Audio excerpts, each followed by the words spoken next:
대마도. 일본 땅이지만 한국과 가장 가까운 섬. 부산에서 배로 1시간 남짓. 일본 본토보다 한국이 더 가깝다는 이 섬에는 매년 수십만 명의 한국 관광객이 옵니다. 길거리에는 한국어 간판이 늘었고 식당 메뉴판에는 일본어보다 먼저 한국어가 적히는 곳도 적지 않습니다. 그리고 최근 이 섬에서 하나의 조사 결과가 공개됐습니다. 대마도를 찾은 일본인 관광객과 현지 일본인을 대상으로 한 음식 선호도 조사. 그 결과 가장 많이 선택된 음식은 일본 음식이 아니었습니다. 1위는 한국의 떡볶이. 이 결과가 알려지자 일본 내부에서는 당혹감과 불편함이 동시에 번졌습니다. 왜 하필 떡볶이인가? 그 음식이 대체 무엇이길래 일본 음식을 제쳤는가?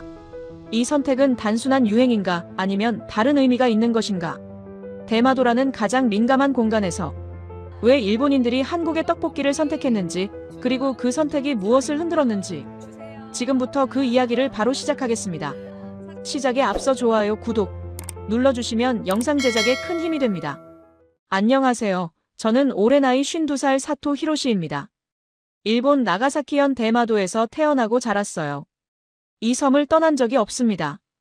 대마도 관광진흥과에서 지역 문화와 관광을 담당하는 공무원으로 25년 넘게 일해왔죠. 이 섬의 역사를 누구보다 잘 알고 이 땅을 사랑한다고 자부해왔습니다. 대마도는 부산에서 배로 1시간 남짓 거리에 있어요. 일본 본토보다 한국이 더 가깝습니다. 날씨가 맑은 날이면 부산 건물들이 보일 정도였죠. 지리적으로 가깝다는 건 부정할 수 없는 사실이었어요. 코로나 이후 한국 관광객이 급증했습니다. 거리마다 한국어가 들렸고 한글 간판이 늘어났어요. 편의점에서도 식당에서도 항구에서도 한국 사람들이 보였죠. 대마도 경제가 한국 관광객에 의존하고 있다는 건 누구나 아는 사실이었습니다. 저는 그 현실이 불편했어요. 일본 땅에서 한국어가 더 많이 들린다는 게 이상했습니다. 일본 음식점보다 한국 음식점이 더 눈에 띈다는 게 받아들여지지 않았죠. 하지만 공무원으로서 입 밖에 낼 수 없었어요. 관광 수입이 필요했으니까요. 일본 본토에서는 대마도를 바라보는 시선이 곱지 않았습니다. 한국에 너무 의존한다고요. 일본인보다 한국인을 더 우대한다고요. 그 말들이 사실인지 아닌지는 중요하지 않았어요. 그런 시선이 존재한다는 것 자체가 저를 불편하게 만들었습니다. 저는 대마도가 일본의 자존심을 지키는 섬이어야 한다고 생각했어요. 한국과 가깝다는 이유로 정체성이 흔들려서는 안 된다고 믿었죠. 일본 문화를 지켜야 한다고 생각했습니다.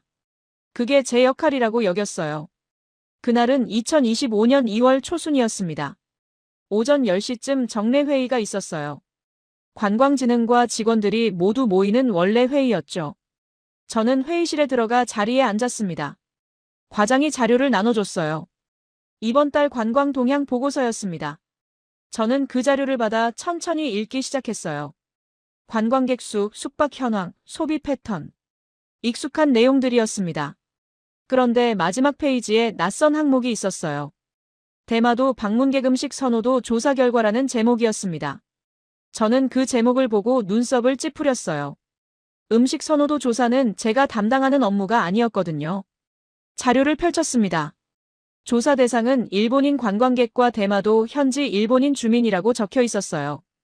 한국인 관광객은 제외되었다고 명시되어 있었죠. 조사 기간은 지난해 12월부터 올해 1월까지 2달이었습니다. 저는 그 내용을 읽으며 고개를 끄덕였어요. 일본인만을 대상으로 했다니 제대로 된 조사구나 싶었죠. 한국인 관광객을 포함했다면 결과가 왜곡됐을 테니까요. 다음 장을 넘겼습니다. 선호 음식 순위가 나와 있었어요. 1위부터 10위까지 적혀 있었습니다. 저는 당연히 1위가 일본 음식일 거라고 생각했어요. 스시나 라멘, 아니면 우동쯤이겠죠. 하지만 1위에 적힌 건 떡볶이였습니다. 저는 눈을 의심했어요. 다시 읽었습니다. 1위 떡볶이. 한국 음식이었어요. 저는 그 글자를 보며 숨이 막혔습니다. 2위는 라멘이었고 3위는 스시였습니다. 4위는 김밥이었어요. 또 한국 음식이었죠. 5위는 우동이었고 6위는 치킨이었습니다. 치킨도 한국 음식으로 분류되어 있었어요. 저는 그 목록을 보며 손이 떨렸습니다. 10위 안에 한국 음식이 4시나 들어가 있었어요. 그것도 일본인만을 대상으로 한 조사에서요. 저는 자료를 덮었습니다. 더 읽고 싶지 않았어요. 회의실이 조용했습니다. 다른 직원들도 같은 자료를 보고 있었죠. 아무도 말하지 않았어요. 저는 그 침묵이 견딜 수 없었습니다. 회의가 끝나고 저는 제 자리로 돌아왔어요. 책상에 앉아 그 자료를 다시 펼쳤습니다. 떡볶이 1위. 그 글자를 또 봤어요. 분노가 치밀어 올랐습니다. 왜 떡볶이가 1위인가요? 일본 땅에서요. 일본인을 대상으로 한 조사에서요. 이해할 수 없었어요. 떡볶이가 뭐길래 일본 음식들을 제쳤나요? 저는 창밖을 바라봤습니다. 대마도 항구가 보였어요. 배가 들어오고 있었습니다. 부산에서 온 배였죠. 한국 관광객들이 내리고 있었어요. 저는 그 풍경을 보며 불쾌감이 올라왔습니다. 한국 관광객이 많다는 건 알았어요. 하지만 일본인까지 한국 음식을 선택한다는 건 몰랐습니다. 그것도 1위로요. 저는 자리에서 일어나 복도로 나갔어요. 화장실로 향했죠. 거울 앞에 섰습니다. 제 얼굴이 일그러져 있었어요. 화가 나 있었습니다.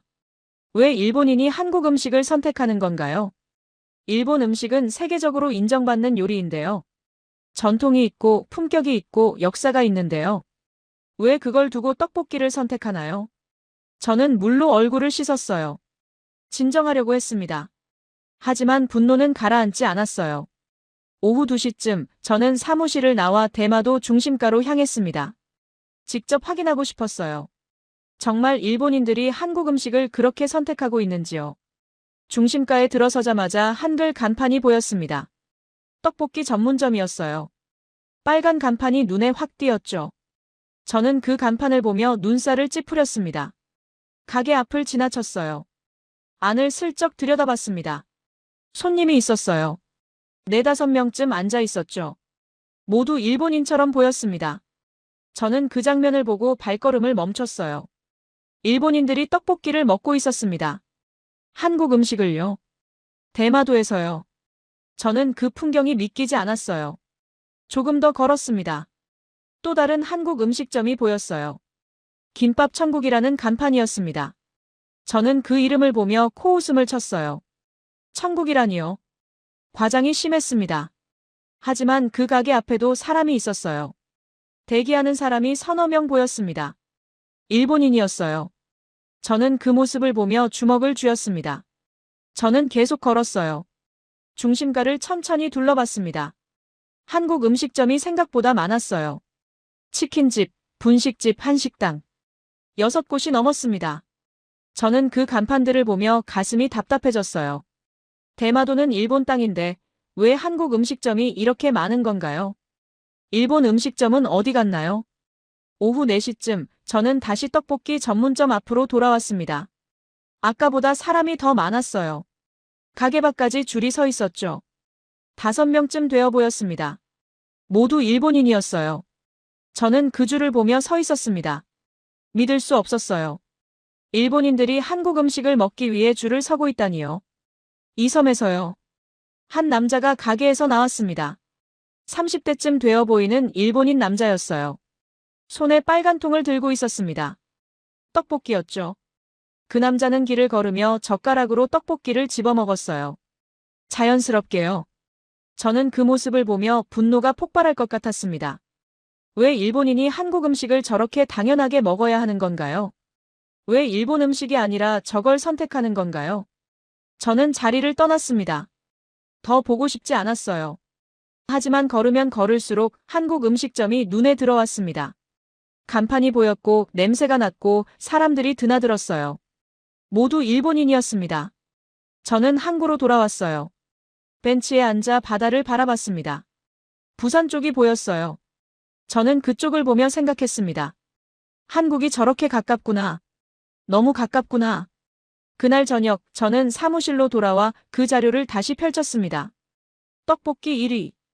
그 숫자를 다시 읽었어요. 이제는 믿을 수밖에 없었습니다.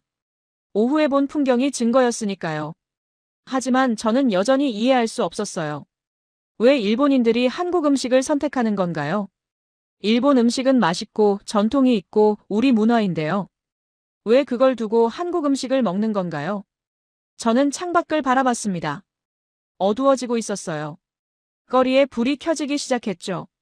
한글 간판들이 빛나고 있었습니다. 저는 그 빛들을 보며 불안했어요.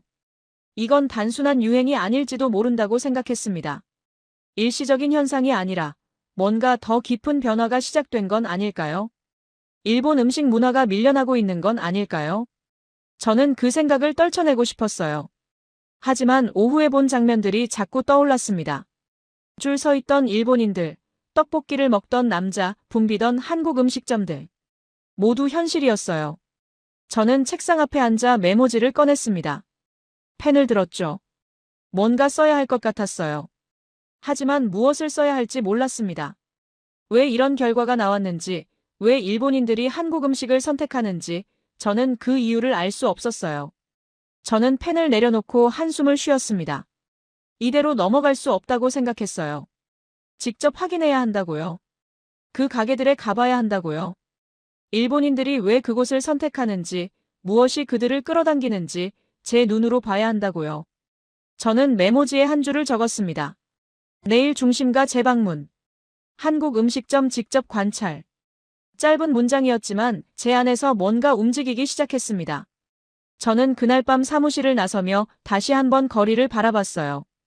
한글 간판들이 여전히 빛나고 있었습니다.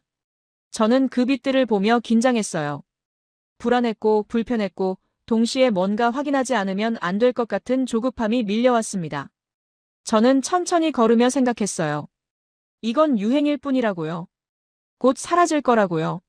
하지만 그 생각이 확신으로 이어지지 않았습니다. 오히려 불길한 예감만 커졌어요. 저는 집으로 돌아가는 길에 멈춰 섰습니다. 한국 음식점 하나가 보였어요. 불이 켜져 있었죠. 안에 사람들이 있었습니다. 일본인들이었어요. 저는 그 장면을 보며 주먹을 쥐었습니다. 내일은 직접 들어가 봐야겠다고 생각했어요. 그 가게에 가서 그 음식을 보고 왜 일본인들이 그걸 선택하는지 알아내야겠다고요. 이유를 찾아야 한다고요. 저는 그렇게 마음먹고 집으로 향했습니다. 하지만 불안은 사라지지 않았어요. 긴장은 계속 커졌죠. 저는 내일이 두려웠습니다. 무엇을 보게 될지, 무엇을 확인하게 될지 알 수 없었으니까요. 그날 밤 저는 잠들지 못했습니다. 머릿속에는 떡볶이 1이라는 숫자가 계속 맴돌았어요. 그 숫자가 의미하는 게 뭔지, 왜 일본인들이 그 음식을 선택했는지 저는 알아야 했습니다. 저는 이불을 덮고 눈을 감았지만 잠들 수 없었어요. 분노와 불안이 뒤섞여 있었습니다. 대마도가 일본 땅이라는 자부심과 한국 음식이 1이라는 현실 사이에서 저는 흔들리고 있었어요. 저는 그날 밤을 그렇게 보냈습니다. 긴장한 채로요. 내일 무엇을 확인하게 될지 모른 채로요. 다음 날 아침, 저는 평소보다 일찍 사무실에 도착했습니다. 7시 반이었어요. 아직 아무도 출근하지 않았죠. 저는 책상 앞에 앉아 어제 받은 음식 선호도 조사 자료를 다시 꺼냈습니다. 천천히 펼쳤어요. 떡볶이 1위. 그 글자를 다시 봤습니다. 어젯밤 내내 생각했던 그 결과가 여전히 거기 있었어요. 저는 그 페이지를 보며 숨을 깊게 들이마셨습니다. 조사 방법 부분을 다시 읽었어요. 표본수, 조사기간, 응답률. 모두 정확했습니다. 오류가 없었어요. 일본인만을 대상으로 한 조사였고 결과는 명확했습니다. 저는 그 사실을 받아들일 수밖에 없었어요. 오전 9시쯤 동료 직원들이 출근하기 시작했습니다. 저는 그들에게 아무 말도 하지 않았어요.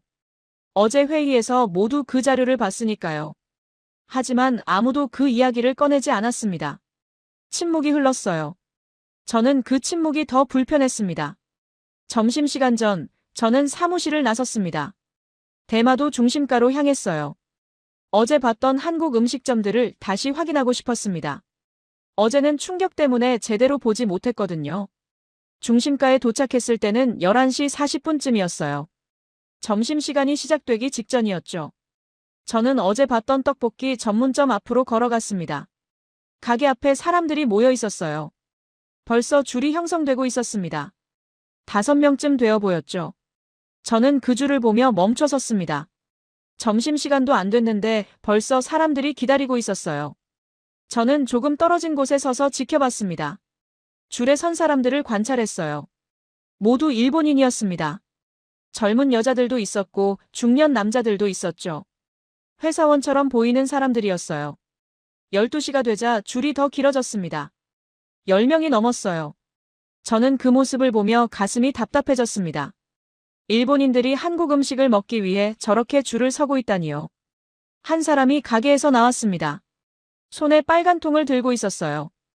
떡볶이였죠. 그 사람은 길을 걸으며 젓가락으로 떡볶이를 집어먹었습니다. 익숙한 동작이었어요. 처음 먹는 사람 같지 않았죠. 저는 그 모습을 보며 메모장을 꺼냈습니다. 적기 시작했어요. 점심시간 전부터 줄 형성. 반복 방문 고객으로 보임. 일본인 직장인 다수. 짧은 문장들이었지만 제 안에서 불안이 커지고 있었습니다. 저는 근처 일본 음식점으로 걸어갔어요. 우동 전문점이었습니다. 30년 넘게 운영해온 곳이었죠. 저도 가끔 가는 단골집이었어요. 가게 안을 들여다봤습니다. 손님이 있었어요. 하지만 많지 않았습니다. 테이블 절반 정도만 차 있었죠. 저는 그 풍경을 보며 불편했습니다. 예전에는 점심시간이면 만석이었는데요. 주인이 저를 봤습니다. 고개를 숙여 인사했어요. 저도 인사했죠. 하지만 들어가지 않았습니다. 그냥 지나쳤어요. 조금 더 걸었습니다. 라멘 가게가 보였어요. 역시 오래된 가게였습니다. 20년 넘게 자리를 지켜온 곳이었죠. 안을 들여다봤습니다. 손님이 서너 명 있었어요. 많지 않았습니다. 저는 그 모습을 보며 메모했어요. 일본 음식점 손님 감소 추정. 점심시간 만석 아님. 짧은 문장이었지만 제가 본 현실이었습니다. 저는 다시 떡볶이 전문점 쪽으로 돌아왔어요. 줄이 더 길어져 있었습니다. 15명쯤 되어 보였죠. 저는 그 줄을 보며 주먹을 쥐었습니다. 옆에 김밥 천국이 있었어요. 그 가게 앞에도 사람들이 있었습니다. 줄까지는 아니었지만 대기하는 사람이 6-7명 보였죠. 모두 일본인이었어요. 저는 그 풍경을 보며 생각했습니다. 이건 단순한 유행이 아닐지도 모른다고요. 반복되고 있다고요. 일본인들이 계속 선택하고 있다고요. 오후 1시쯤 저는 대마도 상인회 사무실로 갔습니다. 그곳에는 중심가에서 음식점을 운영하는 사람들이 모여 있었어요. 저는 그들과 이야기를 나눠야 한다고 생각했습니다. 회장은 다나카 요시오라는 사람이었어요. 60대 중반이었죠. 이 지역에서 스시집을 40년 가까이 운영해온 사람이었습니다. 저는 다나카 요시오를 만나 최근 상황을 물었어요. 요즘 손님이 어떻습니까? 다나카 요시오는 잠시 침묵했습니다. 그리고 천천히 대답했어요. 예전만 못합니다. 저는 그 말을 듣고 더 물었어요. 얼마나 줄었습니까? 다나카 요시오는 한숨을 쉬었습니다. 작년 같은 시기보다 30% 정도요. 저는 그 숫자를 듣고 숨이 막혔어요. 30%. 적지 않은 숫자였습니다. 저는 더 물었어요. 이유가 뭐라고 생각하십니까? 다나카 요시오는 대답하지 않았습니다. 그저 창밖을 바라볼 뿐이었어요. 저는 그 침묵이 무엇을 의미하는지 알았습니다. 다나카 요시오도 알고 있었어요. 하지만 말하고 싶지 않았던 거죠. 저는 다른 상인들도 만났습니다. 우동 가게 주인, 라멘 가게 주인, 덴푸라 가게 주인. 모두 비슷한 이야기를 했어요. 매출이 줄었다고요. 손님이 예전 같지 않다고요. 한 사람이 조심스럽게 말했습니다. 요즘 젊은 사람들은 새로운 걸 찾으니까요. 저는 그 말을 듣고 반박하고 싶었어요. 일본 음식이 오래됐다는 건가요? 전통이 있다는 게 단점이라는 건가요? 하지만 저는 아무 말도 하지 않았습니다. 그저 듣기만 했어요. 오후 3시쯤 저는 다시 중심가로 나갔습니다. 학생들 학교 시간이었어요. 골목에 학생들이 모여들기 시작했죠. 저는 떡볶이 전문점 앞에 섰습니다. 학생들이 줄을 서고 있었어요. 12명쯤 되어 보였습니다. 모두 일본인 학생들이었죠. 교복을 입고 있었어요. 저는 그 모습을 보며 가슴이 답답해졌습니다. 일본 학생들이요. 일본 땅에서 자라는 일본 아이들이요. 한국 음식점에 줄을 서고 있었어요. 한 학생이 가게에서 나왔습니다. 손에 빨간 통을 들고 있었어요. 떡볶이였죠. 친구들과 함께 걸으며 웃고 있었습니다. 젓가락으로 떡볶이를 집어먹으며요. 저는 그 장면을 보며 메모했습니다. 학생들 일상 소비, 반복적 선택, 또래 집단 내 확산 추정. 짧은 문장들이었지만 제 안에서 위기감이 커지고 있었습니다. 저는 자리를 떠나 천천히 골목을 걸었습니다. 치킨집 앞을 지나쳤어요. 그곳에도 사람들이 있었습니다. 가족 단위로 보이는 사람들이었죠. 부모와 아이들이었어요. 모두 일본인이었습니다. 저는 그 풍경을 보며 생각했습니다. 이건 관광객만의 문제가 아니라고요. 일본인 주민들이 선택하고 있다고요. 학생들도 직장인들도 가족들도요. 오후 5시쯤 저는 사무실로 돌아왔습니다. 책상 앞에 앉아 오늘 본 것들을 정리했어요. 메모장을 펼치고 적기 시작했습니다. 점심시간 전부터 줄 형성. 일본 음식점 손님 감소. 상인들 매출 하락. 학생들 일상 소비. 가족 단위 이용. 저는 이 문장들을 적으며 생각했어요. 이것들이 의미하는 게 뭔지요. 저는 창밖을 바라봤습니다. 해가 기울고 있었어요. 거리에 사람들이 오가고 있었죠. 저는 그 풍경을 보며 불안했습니다. 일본 음식점들의 매출이 줄고 있었어요. 한국 음식점들은 손님이 넘쳤죠. 이 추세가 계속되면 어떻게 될까요? 일본 음식점들은 버티지 못할 거예요. 결국 문을 닫을 겁니다. 그리고 그 자리에 한국 음식점이 들어설 거예요. 대마도가 한국 음식으로 채워질 거라고요. 일본 음식 문화가 밀려날 거라고요. 저는 그 미래를 상상하며 주먹을 쥐었습니다. 대마도는 일본 땅인데요. 일본 문화가 지켜져야 하는 곳인데요. 한국 음식이 중심이 되어서는 안 되는데요. 그날 저녁 저는 집으로 돌아가는 길에 다시 중심가를 지나쳤습니다. 떡볶이 전문점 앞을 봤어요. 불이 환하게 켜져 있었죠. 안에 사람들이 가득했습니다. 저는 창문 너머로 안을 들여다봤어요. 일본인들이 앉아서 떡볶이를 먹고 있었습니다. 젓가락을 들고 빨간 소스를 묻히며 웃고 있었어요. 자연스럽게요. 저는 그 장면을 보며 심장이 뛰는 걸 느꼈습니다. 분노와 불안이 섞여 있었어요. 동시에 뭔가 알 수 없는 위기감이 밀려왔습니다. 왜 일본인이 한국 음식을 선택하는 건가요? 무엇이 그들을 끌어당기는 건가요? 맛인가요? 가격인가요? 유행인가요? 저는 그 어느 것도 확신할 수 없었어요. 저는 가게 앞을 천천히 지나쳤습니다. 고개를 돌려 한 번 더 봤어요. 사람들의 표정이 보였습니다. 모두 만족스러워 보였어요. 행복해 보였죠. 일본 음식점에서는 저런 표정을 보기 어려웠어요. 사람들은 조용히 먹고 나갔죠. 대화도 별로 없었고요. 하지만 한국 음식점에서는 달랐습니다. 사람들이 웃고 이야기하고 즐거워했어요. 저는 그 차이를 보며 불편했습니다. 하지만 부정할 수 없었어요. 현실이었으니까요. 저는 집에 도착해 침대에 누웠습니다. 하지만 잠이 오지 않았어요. 머릿속에는 오늘 본 장면들이 계속 떠올랐습니다. 줄 서 있던 일본인들, 떡볶이를 먹던 학생들, 웃고 있던 가족들, 손님이 줄어든 일본 음식점들. 모든 장면이 제 안에서 불안을 키웠어요. 저는 눈을 감고 생각했습니다. 이건 일시적인 유행일 뿐이라고요. 곧 지나갈 거라고요. 일본인들은 다시 일본 음식을 선택할 거라고요. 하지만 그 생각이 확신으로 이어지지 않았습니다. 오늘 본 숫자들이 계속 떠올랐어요. 30% 매출 감소. 15명줄. 학생들 일상 소비.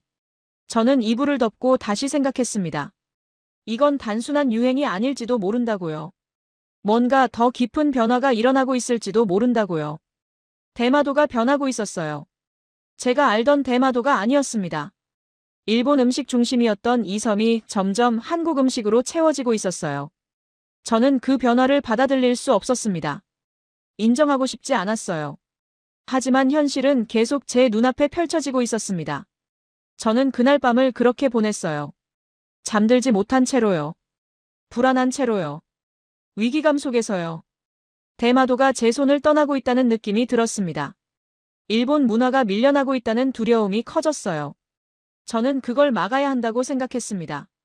하지만 어떻게 막아야 할지 몰랐어요. 저는 창밖을 바라봤습니다. 아직 어두웠어요. 저는 다시 그 현장으로 가야 했습니다. 확인해야 했어요. 이 변화가 얼마나 깊이 진행되고 있는지요. 저는 눈을 감았습니다. 하지만 여전히 잠들 수 없었어요. 불안이 사라지지 않았으니까요. 위기감이 계속 커졌으니까요. 저는 그렇게 밤을 보냈습니다. 대마도가 변하고 있다는 확신 속에서요. 그 변화를 막을 수 없을지도 모른다는 두려움 속에서요. 다음 날 오전, 저는 관광진흥과 내부회의에 참석했습니다. 분기보고 회의였어요. 과장이 최근 3개월간 관광 동향을 발표했죠.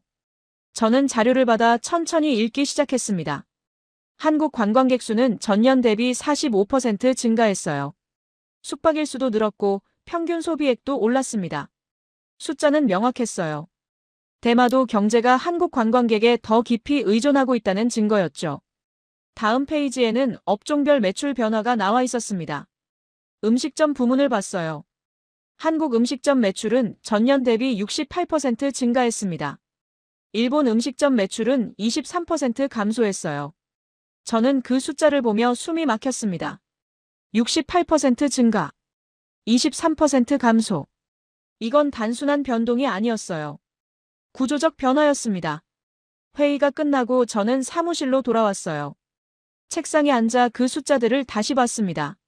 머릿속이 복잡했어요. 부정하고 싶었지만 숫자는 거짓말을 하지 않았습니다.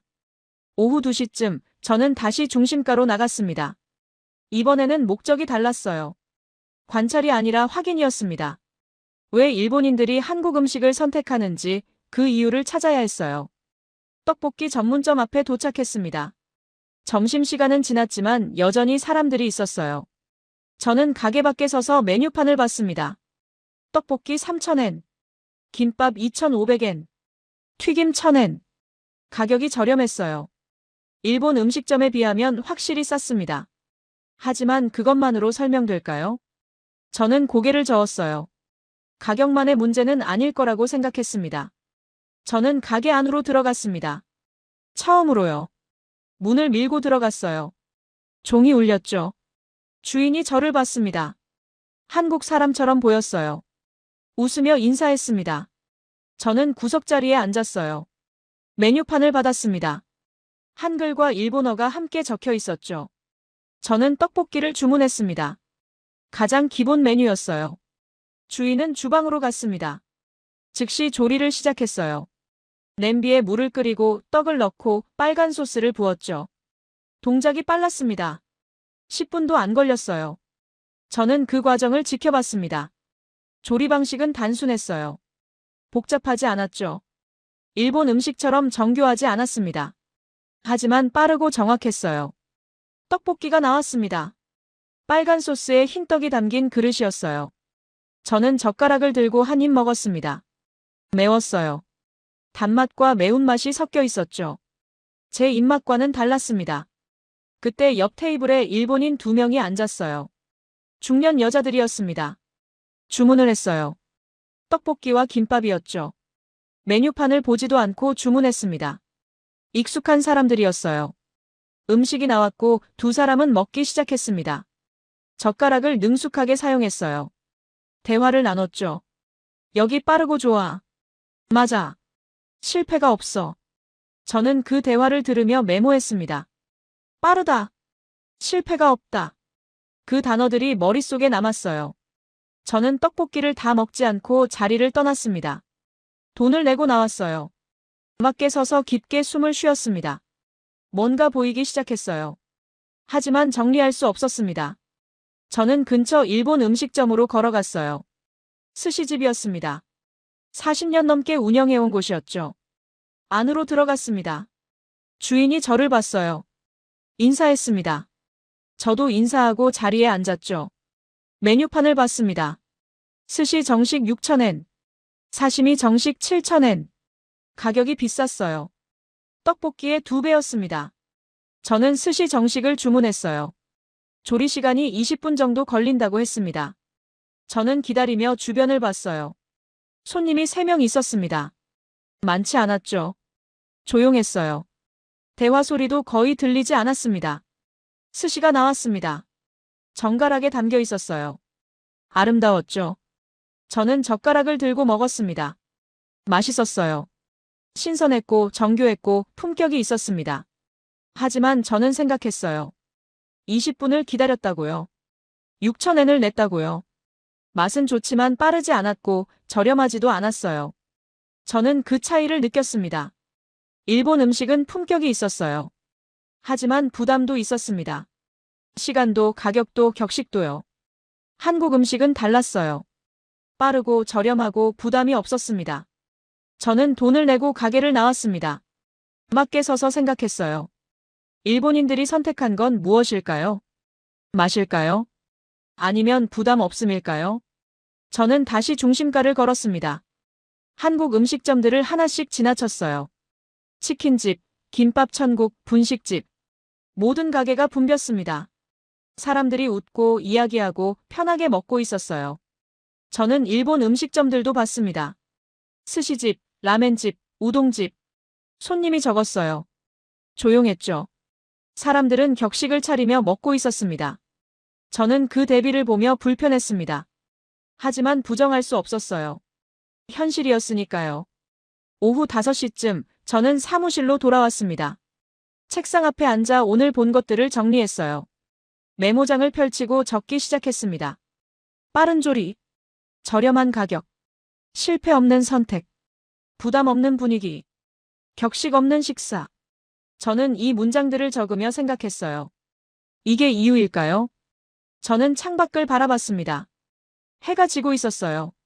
한글 간판들이 하나씩 불을 켜기 시작했죠. 저는 그 빛들을 보며 흔들렸습니다. 일본 음식이 품격을 추구하는 동안 한국 음식은 접근성을 선택했어요. 일본 음식이 격식을 요구하는 동안 한국 음식은 편안함을 제공했습니다. 그 차이가 결과를 만든 걸까요? 저는 그 생각을 하며 주먹을 쥐었습니다. 인정하고 싶지 않았어요. 일본 음식이 뒤처졌다는 걸요. 하지만 숫자는 명확했습니다. 68% 증가, 23% 감소. 저는 메모장에 새로운 줄을 적었습니다. 유행이 아닌 구조적 변화, 일시적이 아닌 지속적 선택. 짧은 문장이었지만 제 안에서 뭔가 무너지고 있었어요. 그날 저녁, 저는 집으로 가는 길에 다시 떡볶이 전문점 앞을 지나쳤습니다. 여전히 사람들이 있었어요. 가족들이었습니다. 부모와 아이들이 함께 떡볶이를 먹고 있었죠. 저는 그 장면을 보며 멈춰 섰습니다. 아이들이 웃고 있었어요. 부모들도 편안해 보였습니다. 격식이 없었죠. 부담도 없었어요. 그저 즐거워 보였습니다. 저는 그 모습을 보며 생각했어요. 일본 음식점에서는 저런 풍경을 보기 어렵다고요. 아이들은 조용히 해야 했고 부모들은 예의를 지켜야 했죠. 편안함보다 격식이 우선이었어요. 하지만 한국 음식점에서는 달랐습니다. 사람들이 자유로웠어요. 웃을 수 있었고 이야기할 수 있었고 편하게 먹을 수 있었습니다. 저는 자리를 떠나 천천히 걸었습니다. 머릿속이 복잡했어요. 부정하고 싶었지만 현실은 계속 제 앞에 펼쳐지고 있었습니다. 집에 도착해 침대에 누웠습니다. 하지만 잠이 오지 않았어요. 오늘 본 장면들이 계속 떠올랐습니다. 빠른 조리, 저렴한 가격, 실패 없는 선택, 부담 없는 분위기, 격식 없는 식사. 이 모든 것들이 일본인들을 끌어당기고 있었어요. 저는 눈을 감고 생각했습니다. 이게 한국의 방식일까요? 품격보다 접근성을요? 격식보다 편안함을요? 전통보다 실용을요? 저는 그 생각을 하며 불편했어요. 일본이 지켜온 가치들이 부정되는 것 같았으니까요. 하지만 동시에 부정할 수 없었습니다. 일본인들이 선택하고 있었으니까요. 저는 이불을 덮고 다시 생각했습니다. 이 변화가 대마도에서만 일어나는 걸까요? 아니면 일본 전체로 확산될까요? 저는 그 미래가 두려웠습니다. 대마도는 시작일 뿐일지도 몰라요. 한국과 가장 가까운 섬이니까요. 하지만 이 변화가 일본 본토로 퍼진다면요. 일본 음식 문화 전체가 흔들릴지도 몰라요. 저는 그 생각을 하며 주먹을 쥐었습니다. 막아야 한다고 생각했어요. 하지만 어떻게 막을 수 있을까요? 숫자는 명확했고 현실은 변하고 있었어요. 저는 창밖을 바라봤습니다. 어두웠어요. 하지만 한글 간판들의 빛이 보였습니다.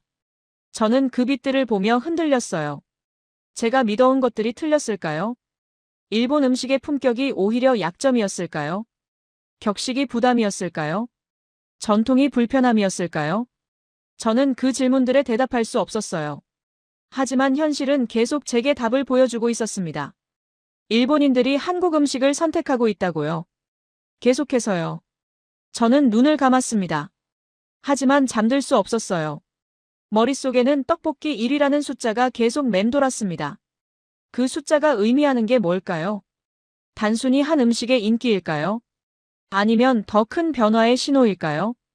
일본 음식 문화가 밀려나고 있다는 경고일까요? 저는 그 생각을 하며 불안했어요. 동시에 뭔가 인정해야 할 것 같았습니다. 이 현상이 단순한 유행이 아니라 한국이 가진 어떤 방식의 결과일지도 모른다는 걸요. 하지만 저는 그걸 말로 정리할 수 없었어요. 아직 인정하고 싶지 않았으니까요. 일본이 뒤처졌다는 걸요. 한국이 더 나은 방식을 찾았다는 걸요. 저는 이불을 뒤집어 쓰고 숨을 참았습니다. 가슴이 답답했어요. 제 안에서 뭔가 무너지고 있었습니다. 믿음이요. 확신이요. 자부심이요. 저는 그날 밤을 그렇게 보냈어요. 흔들리며요. 부정할 수 없는 현실 앞에서 저항하며요. 하지만 동시에 인정의 문턱에 서 있었습니다. 떡볶이를 바라보는 제 시선이 변하고 있었어요. 불편함과 거부감만이 아니었습니다. 뭔가 더 큰 감정이 밀려오고 있었어요. 부정할 수 없다는 자각이요. 저는 눈을 감으며 마지막으로 생각했습니다. 내일은 뭘 보게 될까요? 이 흔들림이 어디로 이어질까요? 저는 알 수 없었어요. 단지 제가 변하고 있다는 것만 느낄 수 있었습니다. 다음 날 아침, 저는 일찍 사무실에 도착했습니다. 책상 앞에 앉아 그동안 적어온 메모들을 꺼냈어요. 한 장 한 장 천천히 읽기 시작했습니다. 떡볶이 1위. 68% 증가. 23% 감소. 빠른 조리. 실패 없는 선택. 부담 없는 분위기. 모든 문장들이 제 앞에 펼쳐져 있었어요. 저는 그 문장들을 보며 생각했습니다. 더 이상 부정할 수 없다고요. 이건 현실이라고요. 대마도는 이미 변했다고요. 저는 창밖을 바라봤어요. 해가 떠오르고 있었습니다. 중심가가 보였죠. 한글 간판들이 아침 햇살을 받고 있었어요. 저는 그 풍경을 보며 깊게 숨을 쉬었습니다. 오전 10시쯤 저는 다시 중심가로 나갔습니다. 마지막 확인이었어요. 제가 정리한 것들이 맞는지 확인하고 싶었습니다. 떡볶이 전문점 앞에 섰어요. 아직 점심시간 전이었지만 사람들이 모여들기 시작했습니다. 저는 그 모습을 보며 더 이상 분노하지 않았어요. 그저 관찰했습니다. 한 일본인 남자가 가게로 들어갔어요. 주문을 했죠. 떡볶이였습니다. 10분도 안 돼서 나왔어요. 빨랐습니다. 남자는 만족스러운 표정으로 떠났죠. 저는 그 장면을 보며 메모했습니다. 빠른 제공. 예측 가능한 결과. 그리고 생각했어요. 일본인들이 원한 건 이거였구나. 저는 근처 일본 음식점으로 걸어갔습니다. 텐동 전문점이었어요. 안으로 들어가 주문했습니다. 조리 시간이 25분이라고 했어요. 저는 기다렸습니다. 텐동이 나왔을 때 27분이 지나 있었어요. 맛은 좋았습니다. 하지만 시간이 오래 걸렸죠. 가격도 5,500엔이었어요. 저는 돈을 내며 생각했습니다. 이게 차이구나. 저는 가게를 나와 다시 떡볶이 전문점 앞으로 갔어요. 줄이 길어져 있었습니다. 점심시간이 다가오고 있었죠. 저는 그 줄을 보며 깨달았습니다. 일본인들은 실패하지 않는 선택을 원했어요. 빠르고 저렴하고 언제나 같은 품질을 원했습니다. 떡볶이는 그걸 제공했어요. 일본 음식은 그러지 못했죠. 저는 자리를 떠나 천천히 중심가를 걸었습니다. 한국 음식점들을 하나씩 지나쳤어요. 모든 가게가 같은 방식으로 운영되고 있었습니다. 빠른 조리, 저렴한 가격, 일정한 품질. 저는 그 일관성을 보며 생각했어요. 이건 우연이 아니라고요. 준비된 결과라고요. 한국은 이 방식을 알고 있었어요. 그리고 실천했습니다. 오후 2시쯤 저는 항구로 갔습니다. 부산에서 온 배가 들어오고 있었어요. 한국 관광객들이 내렸죠. 저는 그들을 보며 더 이상 불편하지 않았습니다. 관광객들은 중심가로 향했어요. 한국 음식점으로 갔습니다. 당연한 선택이었죠. 하지만 중요한 건 그들만이 아니었어요. 일본인들도 같은 가게로 갔습니다. 저는 그 장면을 보며 깨달았습니다. 한국 음식점은 관광객과 현지인을 동시에 만족시키고 있었어요. 일본 음식점은 그러지 못했죠. 이게 결정적 차이였습니다. 저는 벤치에 앉아 메모장을 펼쳤어요. 마지막 정리를 시작했습니다. 펜을 들고 천천히 적었어요. 떡볶이가 1위가 된 이유. 맛 때문이 아니다. 빠른 제공, 일정한 품질, 저렴한 가격, 실패 없는 선택. 이 모든 것이 신뢰를 만들었다. 일본인들은 그 신뢰를 선택했다. 저는 그 문장을 적으며 눈을 감았습니다. 제 안에서 뭔가 터지고 있었어요. 감정이었습니다. 분노도 아니고 불안도 아니었어요. 인정이었습니다. 저는 눈을 뜨고 계속 적었어요. 일본 음식은 품격을 추구했다. 하지만 접근성을 잃었다. 격식을 요구했다. 하지만 편안함을 주지 못했다. 전통을 지켰다. 하지만 실용성을 놓쳤다. 한국 음식은 달랐다. 품격보다 접근성을 선택했다. 격식보다 편안함을 제공했다. 전통보다 실용을 우선했다. 그 선택이 일본인들을 끌어당겼다. 저는 그 문장들을 적으며 가슴이 뜨거워지는 걸 느꼈습니다. 인정해야 했어요. 제가 일주일 동안 느낀 불편함의 정체를요. 그건 맛에 대한 거부가 아니었어요. 한국 음식이 싫어서가 아니었습니다. 저는 인정하기 싫었던 거예요. 일본이 뒤처졌다는 걸요. 한국이 더 나은 방식을 찾았다는 걸요. 저는 메모장을 덮고 하늘을 올려다봤습니다. 구름이 흘러가고 있었어요. 저는 그 구름을 보며 생각했습니다. 이제는 받아들여야 한다고요.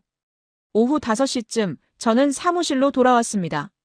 책상 앞에 앉아 최종 보고서를 작성하기 시작했어요.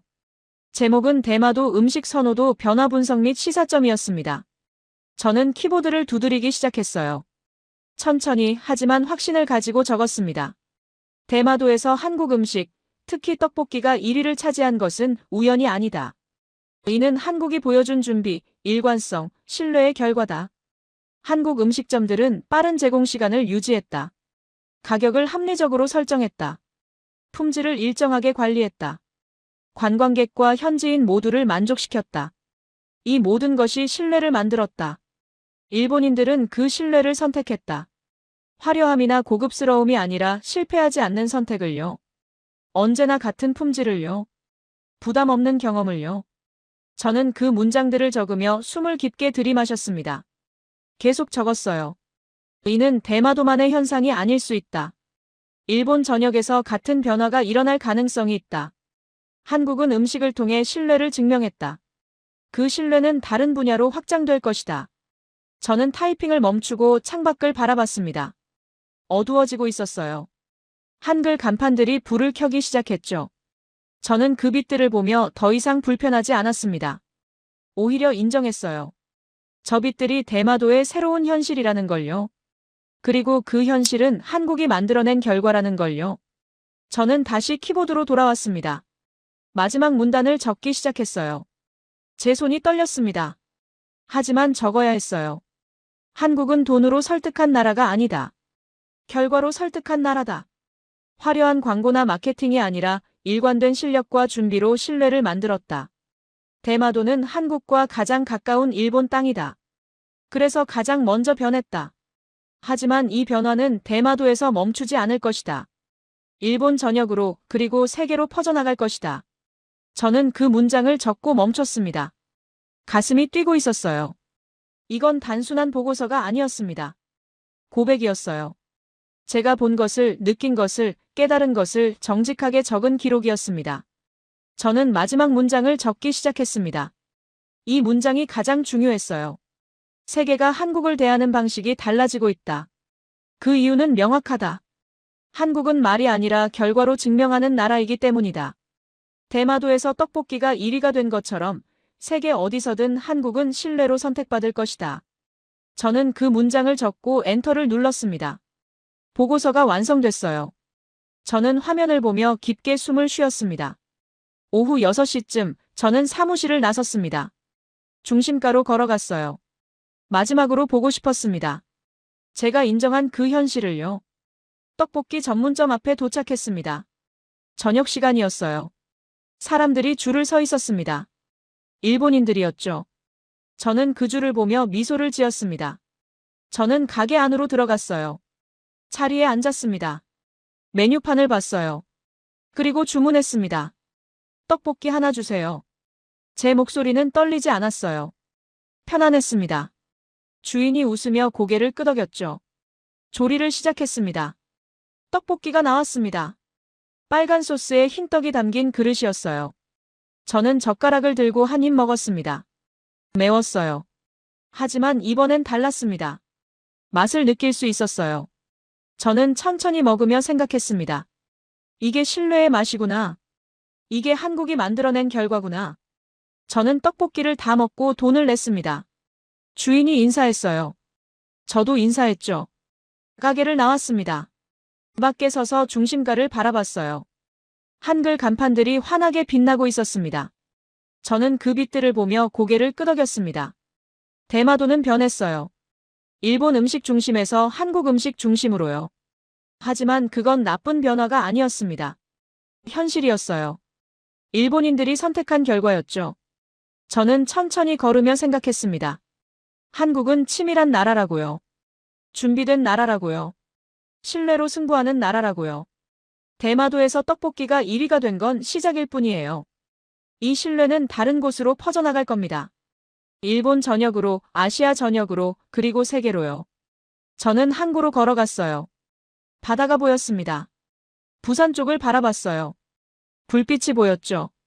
저는 그 불빛을 보며 생각했습니다. 한국은 가까이 있었어요.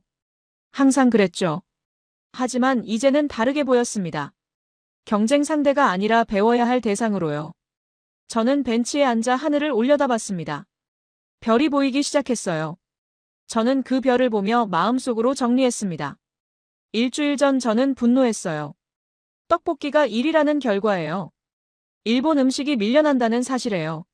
하지만 지금은 달라요. 저는 인정합니다. 한국은 실력으로 선택받았어요. 신뢰로 인정받았습니다. 준비된 결과로 증명했죠. 그게 한국의 힘이에요. 저는 자리에서 일어났습니다. 집으로 향하며 마지막으로 생각했어요. 세계가 한국을 보는 시선이 달라질 겁니다. 이미 달라지고 있어요. 대마도에서 시작된 이 변화가 그 증거예요. 한국은 말이 아니라 결과로 말하는 나라입니다. 화려한 약속이 아니라 일관된 실력으로 신뢰를 만드는 나라예요. 그래서 선택받는 겁니다. 저는 집에 도착해 창문을 열었습니다. 중심가가 보였어요. 한글 간판들이 여전히 빛나고 있었죠. 저는 그 빛을 보며 미소를 지었습니다. 이제는 불편하지 않았어요. 오히려 자연스러웠습니다. 대마도의 새로운 현실이었으니까요. 한국이 만들어낸 결과였으니까요. 저는 창문을 닫고 침대에 누웠습니다. 이번에는 잠들 수 있을 것 같았어요. 제 안에서 모든 감정이 정리됐으니까요. 분노는 사라졌어요. 불안도 사라졌습니다. 대신 인정이 있었어요. 존경도 있었죠. 한국에 대한 새로운 시선이 생겼습니다. 저는 눈을 감으며 마지막으로 생각했습니다. 한국은 무서운 나라라고요. 치밀하고 준비되고 신뢰로 무장한 나라라고요. 그리고 세계는 그걸 알게 될 겁니다. 대마도에서처럼요. 떡볶이가 1위가 된 것처럼요. 한국은 결과로 증명할 테니까요. 저는 그렇게 잠들었습니다. 평온하게요. 인정하고 나니 편안했어요. 현실을 받아들이고 나니 불안이 사라졌습니다. 대마도는 변했어요. 그리고 저도 변했습니다. 한국을 보는 시선이 달라졌죠. 이제 저는 압니다. 세계가 한국을 대하는 방식이 왜 달라질 수밖에 없는지를요. 한국은 신뢰로 선택받는 나라이니까요.